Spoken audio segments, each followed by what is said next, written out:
right, well, we are here to talk today about mental illness and mindfulness. And as you may know, if you have experienced any mental illness yourself, or if you have family members that you're facing this with, you're going to know we're not going to cover this all in an hour. So what we've tried to do is to bring in a little bit of information that's kind of not exactly solution-based, but practice-based. Yes. Because it is a way to help, but it's practices that help along the way. And bring that in with sort of our own personal experience. Sue is she is Dr. Sue Raimondo, and she is the Director of Counseling Services at Berea College. And she works with all of the counselors who work with a student. She sees students herself, and has made a note, hang on, I have a slide for this, has made a note that they have, and as we all have seen, a rise, particularly in anxiety and depression, but not just anxiety and depression, in the last few years. And part of that makes a lot of sense coming out of the pandemic. That was a very anxious and depressing time, and people were trapped sort of with whatever resources they had, and even if they didn't have any. So that's left us in a situation where we're dealing with the leftover from that. And then also, the key that we're going to talk about is ideas and ways to change the relationship we have with anxiety or with depression. Because that is a system in our brain that's chemically working in a particular way that is not helpful. And so she's going to explain more about that in a moment. But I just wanted to sort of get that out there. Yeah. I am a minister in Berea. I co-pastor with my husband, Mark.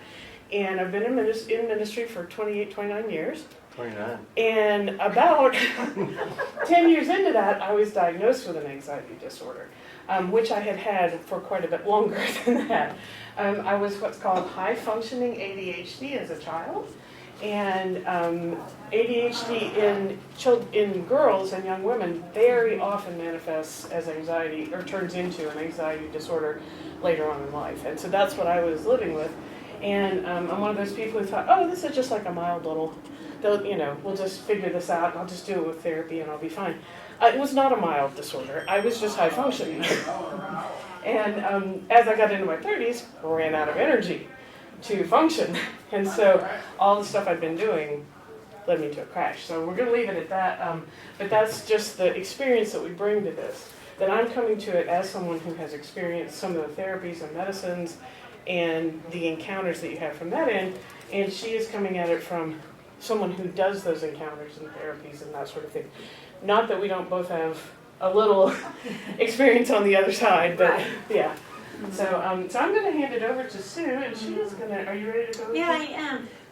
And I like that, the previous slide about managing difficult emotions or changing our relationship with difficult emotions.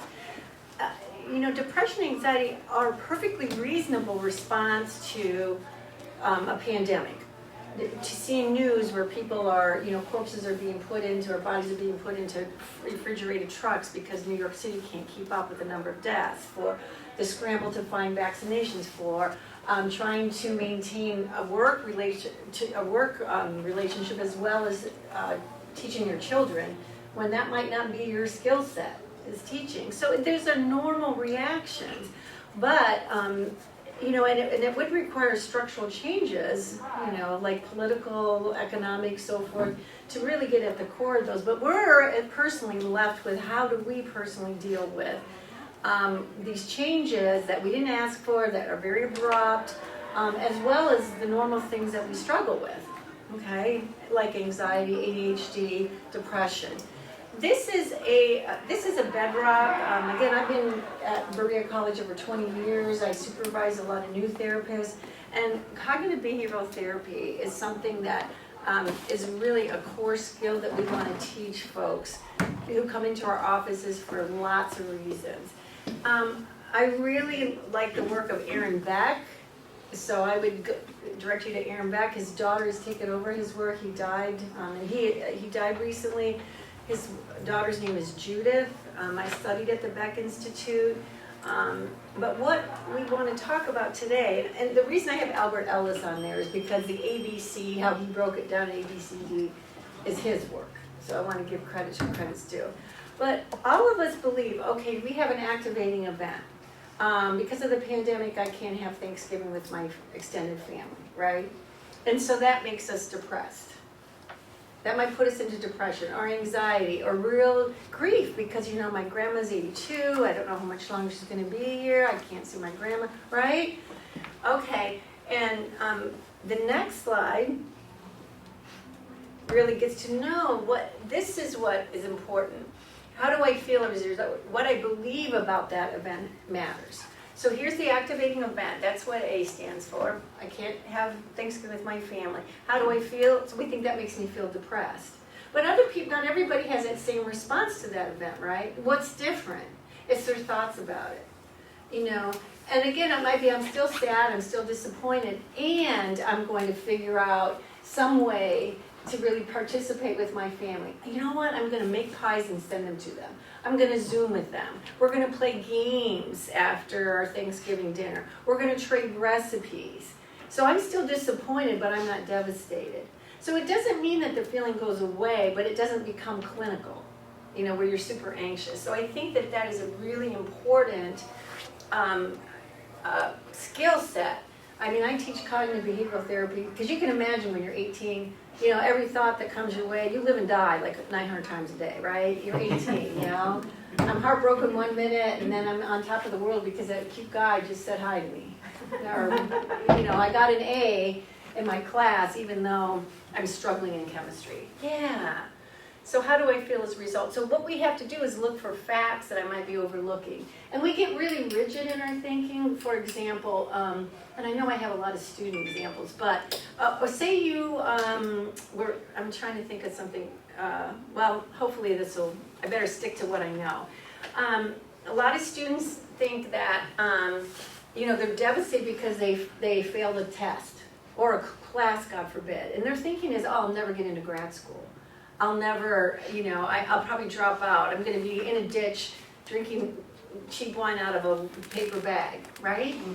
Now, wait a minute. So, you know, my question to them would be, do you believe that every doctor never failed a course or failed a test? Do you believe that every doctor you've met, and they want to be a doctor, you know, has never struggled in a class? That's just not possible. You know, doesn't mean is it competitive? Yes.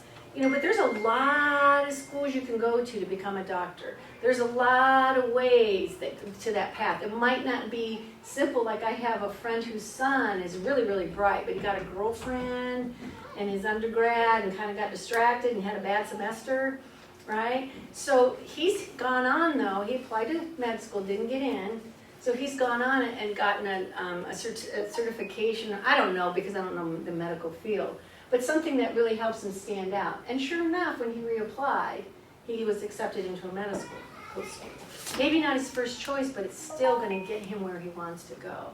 So the dispute is looking for facts. What facts am I overlooking? Am I overreacting? Am I overgeneralizing? Am I catastrophizing? You know, another one that, you know, we get hung up on a lot is it's not fair. You know, they got it, and guess what? Life is not fair. You know, good people don't always win out. So we have to work with what facts am I overlooking. That might be true, and now what? So again, I like this one a lot. I know we're going through this fast because we want to leave some time for questions. So that is a really core, solid skill that can help you, anybody, you know, and me, you know, and I know better, and I still get trapped into this kind of thinking. This happened, I feel like this, rather than, wait a minute, it's my belief about that. And the belief usually falls into some basic categories. Because a belief is, so what we have to do, mindfulness is important, is you have to slow down your thinking enough to catch that kind of elevator music that's going on in your head. Because I'll say, okay, so you failed your test. What's that mean about you? You know, I'm a failure. I'm not good enough. Or, my boyfriend broke up with me. Nobody will ever love me. Which kills me at 18, that's your one and only chance to find love. I'm like, oh my gosh, we are all in big trouble, right? But it feels like that. It's not to deny the feeling, that it's not painful, that it's not disappointing, but it's not catastrophic. It's not the end of the world. It's not, a feeling has a beginning, a middle, and end. And it's not about get rid of the feeling as fast as you can because it's unpleasant. Let's listen to what that feeling is telling us. It's mindfulness. I'm feeling really sad. I can't be with my family at Thanksgiving. Why? Well, my grandma's really old. What? Oh, I know she loves pecan pie. I'm going to make a pecan pie and send it. And then we'll have it over Zoom or something, right? So mindfulness. So we're going to go to another skill set. Actually, this is a therapy. Internal family systems, if anybody is a therapist, I love Dick Schwartz's work. And he's got lots of YouTube videos or, demonstrating his work. What I like about his work is nothing's pathologized. Whether you show up with symptoms of bipolar or whether you show up with depression. And what he says is you work with parts. Like, for example, there's a part of you that might be happy to be here. But there's another part of you that says, what a glorious day. Why am I not on the golf course?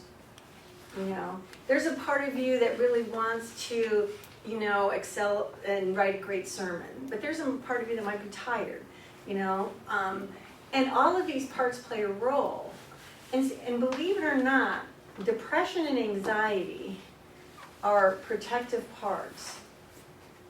I know that sounds crazy. And what happens in Dick Schwartz's language is a protective part becomes a firefighter. Think about it. A firefighter's job is to what? Does the firefighter care if they chop a hole in the roof, drowned all your furniture, No, they did their job. The house might be in bad shape, but they put the fire out, right? That's what our protective parts do. It's, and it's interesting, especially with anxiety. When I worked with a student and I used IFS. He became so anxious that we had to send him home. He couldn't leave his house, and he was a super client. But we worked really hard, and I'm like, so you have to make friends with it because he wanted his anxiety to go away. It's stopping me from driving. I can't even go on a hike because if I get too far from my house, I get very anxious. I can't enjoy the things I used to do. And it's like, what's going on? What's your anxiety most afraid of?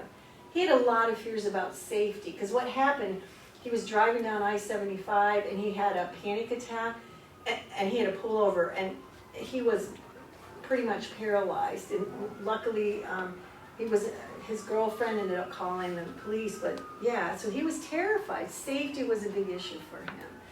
But he worked really hard to get to a point where, anxiety is that annoying friend that creeps up, that still, creeps up every once in a while. But it is his friend. It was trying to do its job, and, and I'd ask him, so how do you feel about that part? I don't like it. So how does that make that part feel? He doesn't care because he wants to keep me safe. What's that, and it's biggest fear. And I said, what if it could dial back? Oh, he says, it would be so happy because it's tired. So you see, it's really a neat way to work with difficult emotions. That anxiety is not trying to be debilitating. Depression, there's usually a hurt part that is trying to protect. Something hurt from childhood. Like depression is like, I will step in so you never have to feel that rejection like you felt from your father ever again. I will step in, because of, I am willing for us to die before you ever have to feel that pain again. So depression is really trying to to protect you, to do something positive. It's just not. It's maladaptive. It's just not, we got to find other solutions. And that depression will not back off until you've worked with it enough where it's like, okay, I believe you that another party's going to take over, that I can relax, that I can take a trip to the Riviera. I have kids tell me that, that part is off to the Riviera. Good, right? Knowing that he will be welcome if it's time, if I ever need it again. Look, hopefully I won't. But you don't say, get rid of it, Anxiety is the worst. Because that's also how we try to manage anxiety, most of us. We try to avoid the situations that make us anxious. You're only feeding that anxiety. You're only feeding it. So, because sooner or later, It's like, I know I'm gonna have to face it, but how long can I delay? How can I get out of it? How can I avoid it? How can I make sure that I can construct my world so I never have to be in a situation where I'm anxious? Well, good luck with that, you know? And it makes our world so small. So we work with getting some of these parts, you know, to back up some of the parts, and working with the hurt child part is really, really poignant. You know, it can be very, even in adults, you know, where that hurt child, I was working with a student a little bit older, and you know, and the way she grew up, her parents divorced when she was really little, and they both loved her, but she had a single mom. She was left home a lot, or had to go to her grandmother's, and she didn't like her child part, because she's like, I was just that annoying child that irritated everybody. And I'm like, what'd she want? Oh, she just wanted to be assured she was loved by the people who loved her.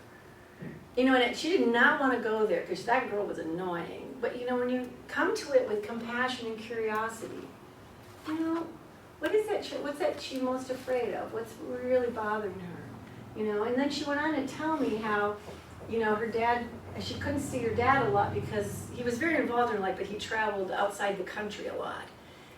So there were long spells of time when she didn't see him. Then he remarried. Then they had a child. Then her mother remarried and had a child. And they moved from her childhood home to a new apartment, far from her grandmother. So the grandmother used to be able to step in, and she was left alone in an apartment, and she was scared at 10 years old. And her mom would tell her, well, you're a grown-up now. Instead of just saying, I know this is hard for you, you know, how, you know, and because I had to step in, because sometimes they can't, that compassion part can't step in. So I said, can I step in? Will the child talk to me? Yeah. Okay, so I want that child part to know that that was really hard. And I wish that her mom had said something like, oh, I can see you're really scared. What could we do? Would it help? Maybe we can arrange for you to go to Lisa's house after school so you're not home so long. But instead her mom would dismiss, you know, and she wasn't a bad mom, but you know, she was under a lot of pressure to, you know, have a job and so on and so forth. So this is a really neat way to work. And his work, I think it's very accessible. I mean, if you want trained in it, oh boy, there's 3 levels to get really, there's a lot more to it than this. There's 3 levels. And it's thousands of dollars, but there's scholarships, but you can, you know, take a online workshop, get a book. I've really enjoyed this approach. So, internal family systems. Isn't that neat? Instead of saying, let's get rid of your depression, it's more like, wow, what is that depression most afraid of? You know, I'm afraid things will never get better. I'm afraid of my life. I'm afraid of hope because I can't be disappointed one more time. That kid inside me cannot be disappointed one more time. And it opens up a whole new space to work with that. So I'll turn it over to Lisa, and like she said, it's going to be lots of, a little speed. Yeah, this, and then we're moving pretty good. We're doing fine on time. Yeah. Sorry. I just want to say that at the end of this, the last slide is a QR code, if you're familiar with those, or a flow code, and you'll be able to use your cell phone, take a picture, and it'll take you straight to a PDF of these slides. So if there was anything that you didn't get or you missed, you'll be able to take that and you can save it and take it with you. You know, the link with you on your phone. So thanks to my son. Because it wasn't working and he fixed it. And I'm going to share a narrated experience, which is a story from my life as a person being diagnosed and treated for a mental illness, a mental disorder. And before I do that, I just want to point out something I've just kind of begun to understand in the last couple of years, working with college students also. And Sue helped clarify this for me too. Autism and ADHD are what we call neurodivergent. There isn't actually anything wrong with the chemicals in the brain of a person with autism, Asperger's, or ADHD. They're different. They diverge from the norm, and boy do they. Wow. I've done one of those things, taken one of those tests where you find out you're a linear or a non-linear thinker. I am so non-linear, I'm not even, there is no ballpark. There's no box to think inside of. So that's an ADHD characteristic, and that's a way in which I diverge from that sort of normal thing. And the trouble, of course, is when you're a kid in 1972, and you're a girl in 1972, and you're coming up in a fundamentalist church and all that kind of thing, there's a lot of shoulds and shouldn'ts, a lot of rules you're supposed to follow. It seems like everybody else has the book on how to do this, or the program in their head how to do it, and you don't know where they got it from or why you don't have it. I recently learned from some of my friends on the autism Asperger spectrum, they don't even know there's a book. Because I said that and they said, we didn't know there was a book. So there's this thing that's going different in your head. And as a little kid, you immediately think it's going wrong. And you start to compensate. And so while it might be that taking this particular path will get me where everyone else is going, I will also try to do exactly what everybody else is doing so that I can get the approval and the stamp on that, to do that. So all of that as a child eventually overbalances those chemicals so that anxiety becomes my way of dealing with those things. And anxiety overtakes. I get to the situation where it overtakes. And Mark and I got married when I was about 25, and when I was about 30, we knew something was wrong. And he mentioned the other night, or we were talking, I said, I was trying to figure out what one story to tell. And he said, well, I would mention that moment when we realized that your responses to things were unreasonably intense. They weren't wrong, you weren't right or wrong about what had happened, but your response to it was just really intense in a way that made no sense. And that was our first kind of clue, and we tried to deal with that. We did a little bit of work with it. A little bit later on, I was able, through a much longer story, you can ask me later, to get diagnosed with the anxiety disorder. And that came with it, with a moment of just suddenly realizing, I'm so embarrassed, I'm so afraid to ask for help, to ask for medicine, to admit to my employer at church that I needed to get the mental health insurance, all of that. And then I tasted relief. Just a few minutes on my medicine, and I went, this is better. And it wasn't an instant fix. It was just the awareness that life could be different than it had been up until that point. And what had happened is I ran out of energy to continue to route around and function by doing all the stuff my ADHD needed me to do to think something through, and then replicating all of the stuff that everybody else needed me to do so it looked like I knew what I was doing. And so that moment of just awareness that relief could come, and in that instant, Mark says, pride, he was saying the other night, pride is a hang-up for a lot of people on this, on being able to, and it's not pride in the sense of, it's just in the sense of, I don't want to ask for help. I don't want to be the person who needs that. That's other people, that's not me. And I said, he said, you didn't have too much of that. I said, well, I did for about 5 minutes. But relief will overwhelm that really, really quickly, as soon as you can taste it. And so what I want to say about these things is, this is a way that somebody without medicine or anything else, well, the things we talked about before, the cognitive behavior therapy and the IFS, can taste that relief. It's not the solution all by itself. Everybody's solution is going to involve figuring out what they need, but it is a way to taste that. And that gives you the power to go forward.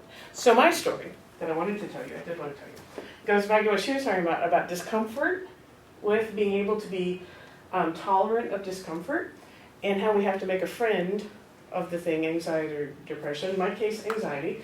And in my case, anxiety was a very prickly little monster that I did not want to be close to. I wanted it out of my life, out of my house, gone. And the most disappointing day of my life, I think, to that point, was when the psychologist looked me in the eye and said, you do know that we're not going to get rid of the anxiety 100%. And I'm like, why are we here? He said, you can't get rid of it if you want to function. You need it. And I'm like, no.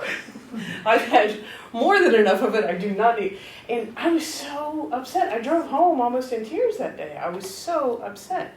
And I didn't understand, and I didn't get it for probably months until I had been taking my medicine long enough for it to have fully kicked in, and we had amped up the dose and all the stuff you have to do.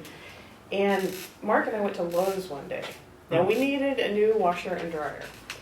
And we went to Lowe's, and he is negotiating the purchase. We were ready to buy. He's negotiating the purchase with the person who worked there, and they're working on that, and I did what I always do, is wandered off.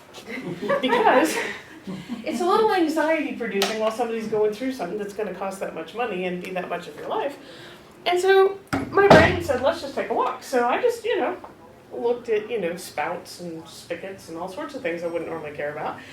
And then I thought, oh my gosh, Mark needs the money, which is in my purse.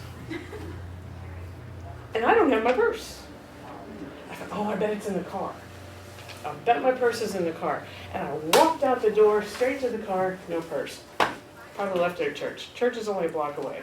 I drove up to the church, went in, no purse. Oh, I've left it at home. Another 10 minutes. Drive home, get my purse, start back and go, Mark. Oh my goodness. Wow. What just happened? What just happened? I got back to Lowe's, and this man was standing by the pickup zone, very bright red, and obviously just distraught and very unhappy. And I parked the car, and I got out, and I walked straight towards him, and I said, before you say anything else, I am so sorry. I am so sorry. I don't know what just happened. And he said, that's probably the only thing you could have said to diffuse my anger right now in this moment. Lead with the apology and then say that you're confused. And so we sat down in the car and we talked it out. He hadn't bought the washer and dryer yet, obviously. Didn't have a purse. And we talked it out. And if you think about the thought process that I was going through, what was missing? What was missing was all the points at which my brain would normally have said, oh, I should tell Mark where I'm going. All the points at which I should have thought, oh, Mark might miss me. Mark doesn't realize he doesn't have the money. All of those things, those are anxiety things. That's what anxiety is supposed to do. It's supposed to alert you to something that's about to go astray. And didn't catch, my medicine had gone up high enough, I didn't get any of those alerts. And so we sat down, we're like, we are going to have to rethink that relationship with the medicine and with the anxiety so that I can be in touch with those markers. And luckily it was a fairly benign incident, even though not for him. He got left at the store. And then we went back in and the attendant's like, everybody okay? Yeah, we're fine. We're good. So I think that's an example of why we're not trying to get rid of, those brain chemicals are part of this. Mm-hmm. And I had, and just the other thing I wanted to say, yeah, we still got time, okay. I have a friend who's a neuropsychologist, and he has two sons who have ADHD as well. And I was talking to him about feeling overstimulated and saying, I'm hyper aware of stuff. You say stuff like this casually without knowing what you're actually saying and what it actually means. And I said hyper aware a couple times. He said, and he was really nice and he was really respectful about it. He said, I don't want to substitute my language for yours, but can I tell you something I've observed about a brain with ADHD? Because he'd seen the brain scans up against normal ones and that sort of thing. And he said, when I see a brain like yours or my son's, I don't see it taking in or reacting as if more information is coming in than it is for anybody else. What I see is it not stopping. So that where a mosquito bites Mark and he goes, ow, that itches, onward and upward. It's not that it's doing anything different on his skin than it is on mine, it's that he can now ignore it. He's taking care of the problem and he can now ignore it. My body, through my brain, continues to say, ow, that itches, ow, that itches, ow! And louder and louder and louder until I freak out and go in the house, wrap myself up in layers of clothes, spray off down, and watch everybody out the window.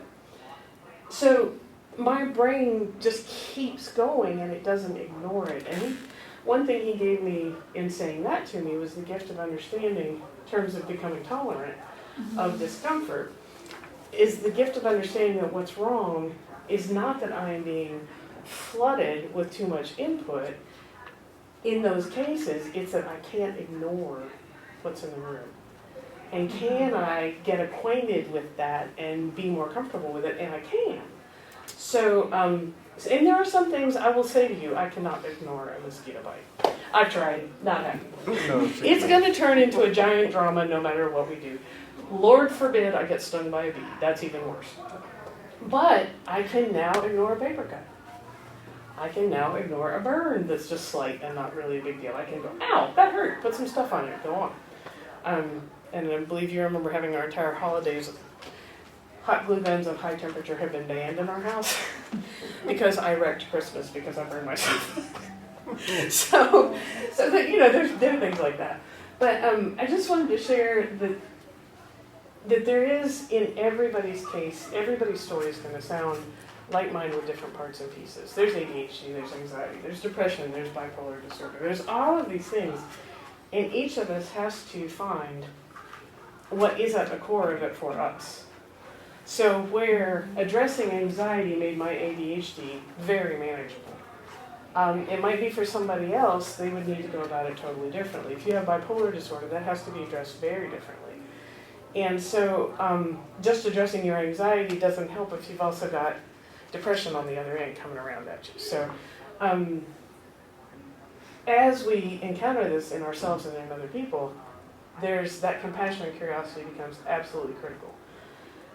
One of the things I have learned about other people helping me, first of all, a lot of it I have to do myself. There is a lot of it that I have to choose to think about. And when I first started thinking of the interior of my head as the United Nations, everybody got a little worried. But what it turns out is I was doing these parts. Yeah. I was trying to hear from the different parts in my head. And I did learn not to say that out loud in front of large groups of people. But as I was doing those things, there was someone in my life who was listening to me and picking up on what it took to make my environment calmer, or which environments were not going to be calm for me, and I was going to need a little extra support to navigate them. And so that's another thing Mark pointed out about all this, is that he no longer has to manage the sort of damage control when my firefighter comes in and floods the house. Now he can go in and say, this may set off a fire alarm. Lisa, this may set off a fire alarm. Oh, okay. So that's how another person can help you. And so when somebody says to me, this is going on, I can calmly go, oh, where are we getting that from? What do you think is, what do you think about it? What does it, the world's about to end. Well, why do you think, is the world really not going to end if you, then that was always one of my favorite. If I don't get to do this, the world is over. Mm-hmm. If I don't achieve this, the world is over. And then like the ABCD thing says, is the world really over? Because I seem to have survived the last time. Mm-hmm. In fact, the rest of the world appears undamaged from the last time, so it's probably okay. And so those kinds of things that another person can say to you just to get you to calm down.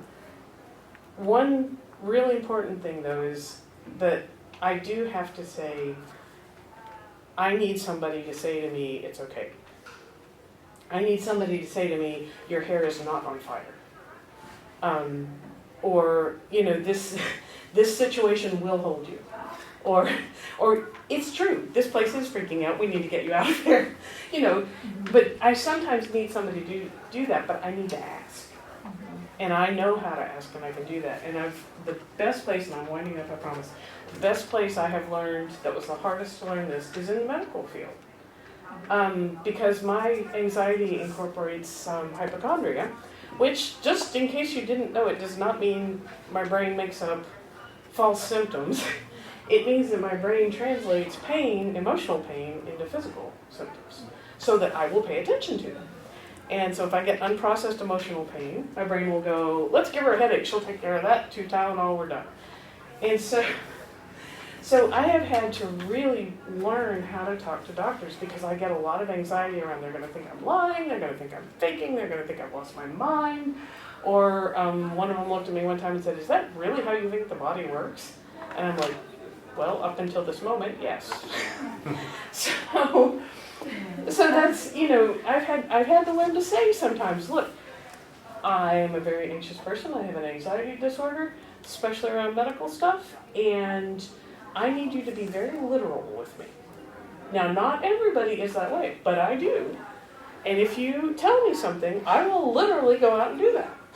So if you don't mean for me to do this every day at exactly the time you said and exactly the way you said, you should clarify. But I can say that. And it took 40 years of my life to be able to say that.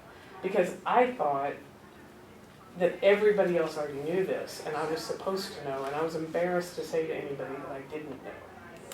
And so, as I said, the relief sweeps away the embarrassment. That's why I have no trouble talking about it. It's why I have no trouble laughing about the things, the weird and stupid things I have done in my history to accommodate my anxiety. They are funny. Now, I'm not going to laugh at somebody else's unless they invite me to, because they may not think they're funny yet. Tell you somebody who did not think it was funny the day I left you standing in my clothes until much later. It can be, and it's incredibly creative. How kids, again with limited brain development, will figure things out. But as adults, it's maladaptive. It's getting them in trouble. So that's why we have to really be compassionate. It's like, that was brilliant, to learn to do this in that situation to avoid, or your father came home drunk or whatever. I deal with a lot of trauma. And so to appreciate, and have a sense of humor, I think is really great. And we really wanted this to be practical and to give you some things that might be helpful. So there's a bunch of mindfulness prompts that, everything from your vibe attracts your tribe. Just little, we call them and then minder, like mindfulness, to remember, take 10 deep breaths. Or don't look back, you're not headed in that direction. Listen to your favorite inspirational song. Just things that can help you right now everything here is good. I mean, it's after lunch, it might be warm, people are kind of sleepy, right? But everybody's safe, So we think these would be really helpful. And I wanted to say about this too, that you notice I put a communion setting up here beside that. The reason is because no one of the things that we do for mental illness is a silver bullet. It doesn't make it go away. It doesn't take it out for the rest of your life and finish it. And that seems depressing at first. But remember that Jesus did not break the bread and say, here, just make sure everybody gets one bite. Sometime in their lifetime, they'll be good. He said, when you do this, every time you get together, when you do this, remember me. And so that's, I think, where the mindfulness comes in, is it's a practice. Mm-hmm. And so you may look at these and none of them may strike you as being useful, and then all of a sudden one will just be a little more interesting than the others. That's the one to grab. You may be like, I could use several of these, or I know somebody who could use these, and you can take what you want. This one, the halt, is one that we learned in terms of domestic violence. Mm-hmm. But it is so useful. And I tell you what, Mark puts this on the top of board meeting agendas sometimes, or committee meetings when we're dealing with something tense. It's called HALT. And you just ask the question, am I hungry, angry, lonely, or tired? And if you are, you stop and fix that before you address the situation that is so tense. And so when Mark puts it in meetings, he says, let's check the room. Is anyone hungry, angry, lonely, tired? So you can see how I can use it myself, but I can also invite other people to check the room and to see how, and that's the same with calm. We can do this one right now. Chest, arms, legs, and mouth. So just take a moment, become aware of your body, relax your chest. The best way to do this is to take a really deep breath into your belly, because we breathe like this, very shallow. And when you take that big belly breath, it activates the vagus nerve, which is your sympathetic perineum. It's saying, okay, everything's okay. So if we learned it, that's why, take those deep breaths. That's what, it's a biological signal to your brain that you can calm down now. You can go out of hypervigilance mode or whatever. The next one is the hardest one for me Yeah. because I developed this Yeah. as a way of Yes. sucking up my tension. So the next one's to relax your arms. Mhm. And you'll know they're really relaxed when one of them falls off of something. So if you're sitting there with your arm on a chair arm and you're like, okay, I'm relaxing. And then one arm goes flop, now you're relaxed. But it may take a while. It will take more than one time. If Yeah. you've been tightening your shoulders for 35 years like I was, it took a masseuse and a physical therapist to get those, and an electric shock to get it to relax. So, Wow. and then your legs. Next one's your legs. Those are big muscles. You get your legs relaxed, most of your body is relaxed. Mhm.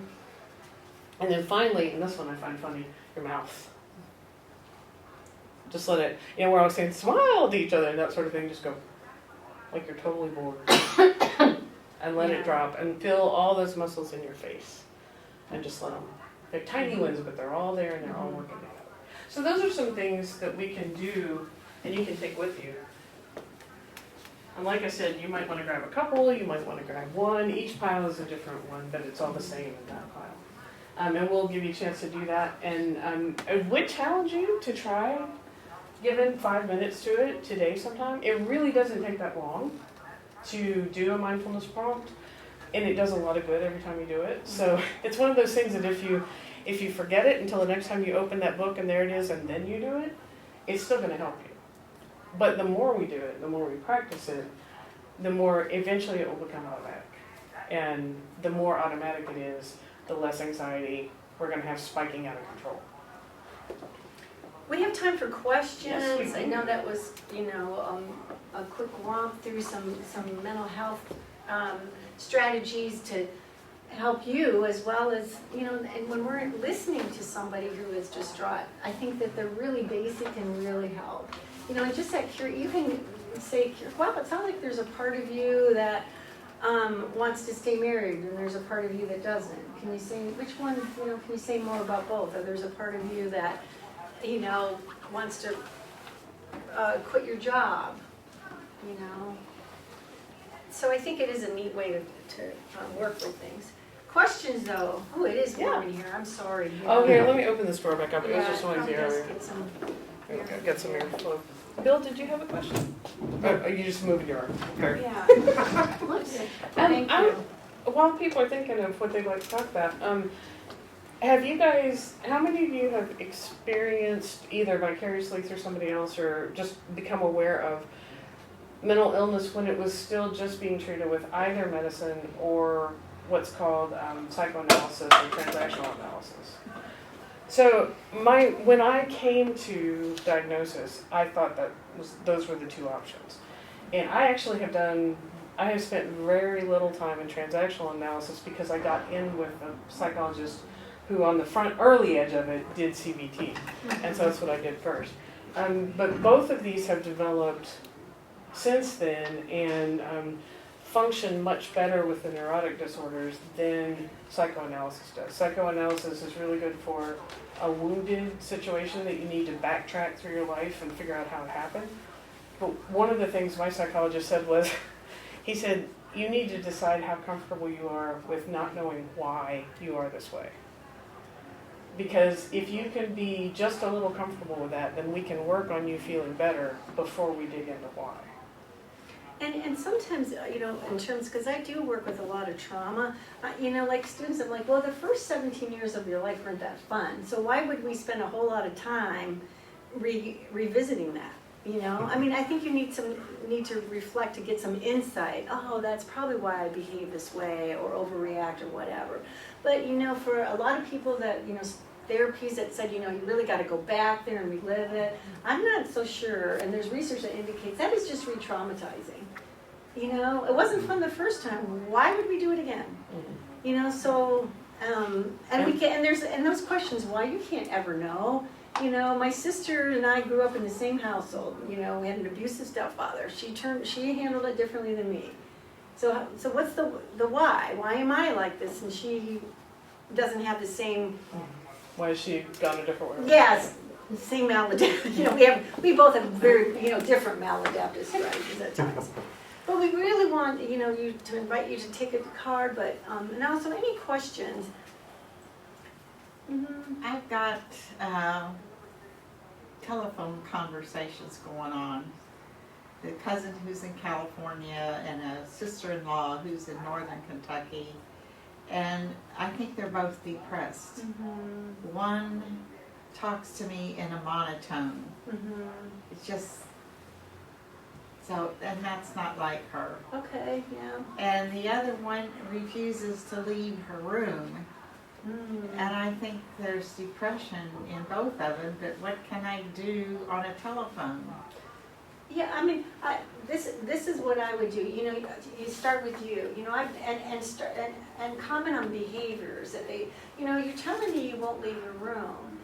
That sounds like a depression. When people get to a place where they don't enjoy the activities they used to do. I know you used to whatever. So and I'm very concerned about that because I know there's treatments. Nobody should live in that kind of misery. So can we talk about what might be helpful? Yeah, I mean, they're both in assisted living, so it's not like they're living by themselves. Yeah, but even the one that won't leave her room, I know there's activity, because my sister worked in assisted living, there's activities, there's things to get involved in, are you doing any of that? That's hard. Yeah, I've given things like puzzles Yeah. and decks of cards to get them to do something with other people, and I haven't made them anything. Yeah, and then, medication, it can be really helpful. It can get you to a level where then you can engage in whether it's therapy or activities that will move you further along. But sometimes you need some medication just to kind of clear the air so you can, kind of breathe a little bit and see what's going to be helpful. If you're too in it, everything just looks like darkness. Yeah, that's hard. But observe, I'm just concerned about you, what, and I don't know, it's like, what's one thing you think you could do today that would be a little bit different? Just maybe one little thing. Is it calling somebody? Is it, does she go to dinner? She doesn't call, I have to call her. Yeah. I don't know, inviting her, because you can't force anybody. Right. Yeah, and that's hard, because especially if you're a helper by nature, you want to fix. People don't want to be fixed. It's more like, okay, here's what I'm noticing, and my sister was in a terrible relationship for 17 years. Yeah, it was hard, and then I remember I was going to go down and get her one Christmas, and my husband looked at me and said, did she ask you to? Like, I'm going to go down and kidnap a 40-something, I don't think so. I have kidnapped people. Good for you. How'd it work? Was bipolar, and Yeah. I'd go to pick her up for something she had agreed to do, and she'd still be in bed sleeping. So I told her husband we were going to go on a retreat one time. She had agreed to go. I said, if she's not ready to go, we're taking her. Okay. He approved. Okay. So we picked her up. It had made her get dressed. She said she didn't have her pills. The other two in the car went to get her pills, came back. By that time, we packed up some stuff, put her in the car, and we drove all the way down to Madisonville, and she looked at the pills and said, these aren't the right ones. Oh, no. Oh, no. One But by thing. that time we got to the retreat, she seemed to be okay. Yeah, Yeah, because with depression, it's any movement. it's just getting out. It's just any movement, and just any. That's why, like, what's the small, this one step that you're sure to take? Well, I can put my shoes on and sit in the chair instead of the bed. If she says that's what I'm going to do, and you say great. Either put your clothes on or you're going in your pajamas. Yeah, that one. But I mean, your sister, your relative in the nursing home. Yeah. Is she staying in bed? Are you even getting dressed? Would you feel better if you got dressed? Yeah, I don't know. Yeah, I, as one who could live in their house and never go out the door. It's the little things. It's, you know, and I've done a lot in my life. I've retired out of the Navy, I've retired out of state government, I've been around, but you can be in a crowded room and be alone and be by yourself, and through therapy, it's not setting a goal that's impossible. Right. You know, and I listened to an admiral once that told his recruits that if you don't do anything but make your bed that day, you started out successfully. Whether that's it. And so, you know, in somebody who, like you, I'm a highly functional person with a mental disorder. And in a world that, when you say mental disorder, everybody thinks anything but functional. Yeah. And so it's just a matter of getting trying to help someone focus on just a minute little detail, eating a piece of chocolate or you Getting know, out of bed and putting your slippers on, Right. or sitting in the chair for 5 minutes. Literally, I mean, because for somebody that's been out in the world as long as I have, I still have to say, you know, coming here, I have to work I'm going myself to go. up. Huh? I'm going to go. You know, Yes. because it's Yeah. so much easier for me To to stay home. stay in and stay, but yet I can be around people and still not be there. You know, and there's a good book that I'm reading that my pastor gave. I go to Woodland, and it's written by Sarah Griffith Lund. She's a reverend in the Church of Christ. Blessed are the crazy. That sounds fabulous. It's not a thick book. It's really good. Her father was severely bipolar, and her brother was bipolar to such an extent that he was constantly on suicide watch. Yeah.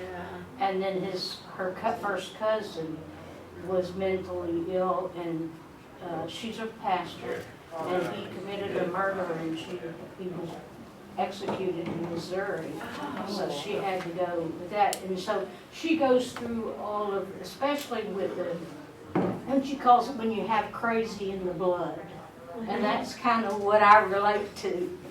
And because we don't see mental illness or disorders as, you know, we wouldn't look down our nose, and I'm not saying we, but society doesn't look down their nose. They're sympathetic. Oh, I have cancer, or I have asthma, or something chronic, or you know, lupus, or- COPD. But the minute you say I'm DID or bipolar or HDAD or whatever, it's just like you said, I'm a leper. Yeah. I can't You be know, fixed. I hope that's changing. I think A It little- is, it is, yeah. But it's, changing. you're right. But I think it's in a lot of our history growing So- up. Oh, it sure is. Check out It's continued phase. It's called Yeah. Blessed, and she addresses, especially in the church, that now the churches are coming around to realize that, you know, we got to do more than just treat, get them to heaven or keep them out of hell, you know, get them communioned up or whatever. But, you know, well, For churches, I do think it's a question of comfort. If you think of the role of the church in comforting people. But back to what Marianne was saying too, always check the concrete response. You know, because I'm not everybody that works with, but I'm telling you, if somebody comes to me with something concrete, a cup of tea, you know, and puts it in my hand, and if you're not physically close to somebody, that's really hard to do something concrete. But you know, if there's a bookmark in the card you sent me, I'm not going to let that go. You may never know that, but I'm not going to let it go. It's going to stay in my hand, and it's going to become something that I look to remember that you care about me. You know, And so it never hurts, and I know you're a quilter, so, and you do a lot of different crafty things, so it never hurts to put something concrete in somebody's hands. And to the knitting,